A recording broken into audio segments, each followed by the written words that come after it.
I've lived in New York City long enough to know that it has two faces.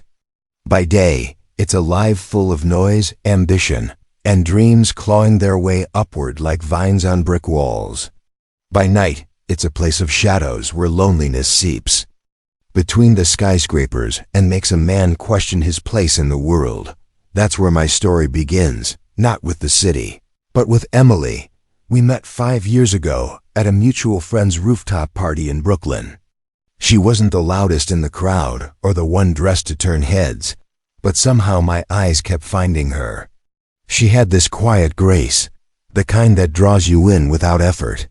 I was 25 then, just starting out as an analyst at a midtown investment firm, full of hunger but also exhaustion. Emily was a marketing coordinator at an ad agency, already burning her way up the ladder with ideas brighter than the skyline behind her. I don't remember our first words exactly, something about how bad the DJ was, but I remember the feeling. Like the noise of the party dulled, like I could hear my own heartbeat louder than the music. From that night on, we were inseparable. Coffee runs before work, late-night pizza on 9th Avenue after deadlines, spontaneous trips upstate just to breathe. Away from the city's steel cage, Emily wasn't just my girlfriend. She was my anchor. She was the person who knew I tapped my fingers when anxious, who reminded me to eat when I drowned in spreadsheets, who believed in me when even I didn't. And I loved her with the kind of devotion you can't fake. I still remember the night we made our promise. It was on my apartment rooftop in Manhattan. The skyline stretched endlessly, windows glowing like stars within reach. She leaned into me, her head on my chest, and whispered, "No matter where life takes, US will always be one. You and me, promise me that." I promised, without hesitation, without doubt. It felt like swearing an oath written in stone. We weren't perfect. We had our fights, the late nights I spent at the office, the jealousy she sometimes had about my female colleagues, the financial stress that comes with New York rent, but we always found our way back. Or at least, I thought we did. Looking back, maybe the cracks had started earlier than I realized. At 28, Emily was rising fast in her career. She was in rooms with executives twice her age, pitching campaigns that dazzled, winning recognition I could only admire from the sidelines. I was proud of her. But slowly, I noticed something shift. She was less present. Our Friday night rituals, cheap Chinese takeout, and Netflix turned into excuses about late client dinners. She guarded her phone more. She started wearing perfume I didn't recognize. I told myself it was stress, that she was just overwhelmed, that New York changes people, makes them harder, busier, colder, but not disloyal. Never that. Then Ryan came back into my life. Ryan Parker, my best friend since childhood. We grew up in the same small New Jersey town, played on the same little league team, survived high school together.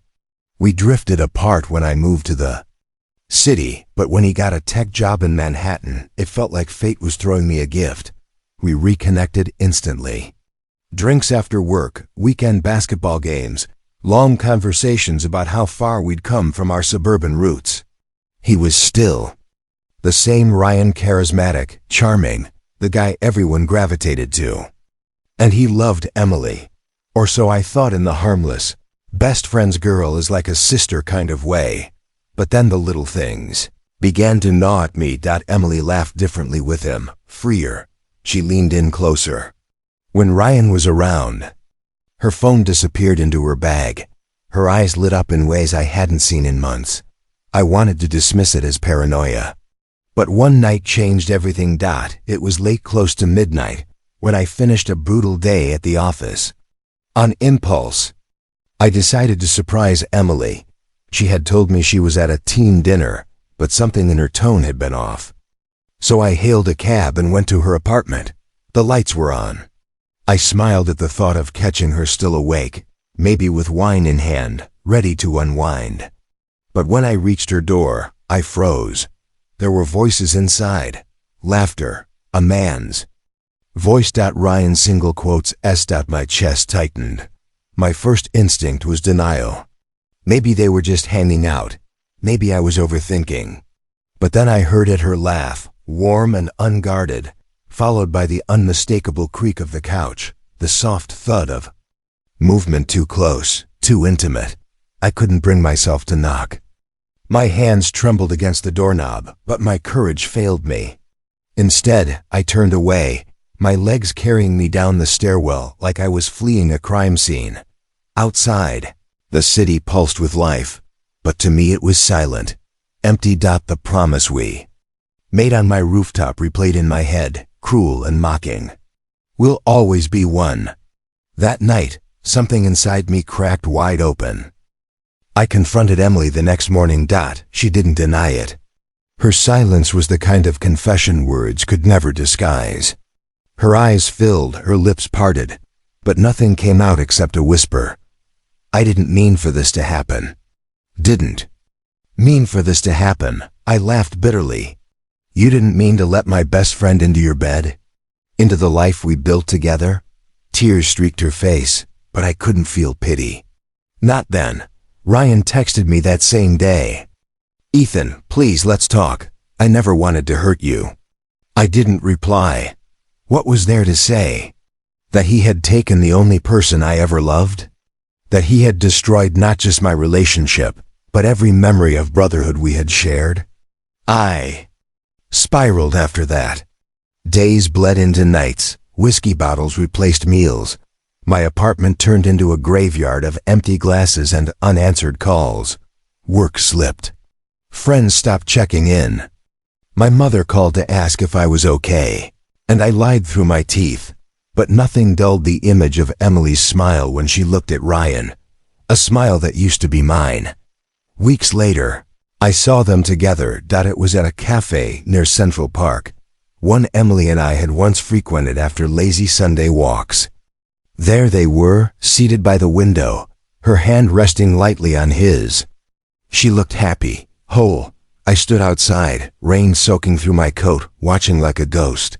They didn't see me. Or maybe they did and chose not to. Something inside me shattered completely in that moment. Not just my heart, but the man I thought I was. I wanted to storm in, to scream, to break the glass and demand answers. But I couldn't. I turned and walked away, my reflection in the rain-slick glass nothing but a hollow stranger. People like to say betrayal makes you stronger.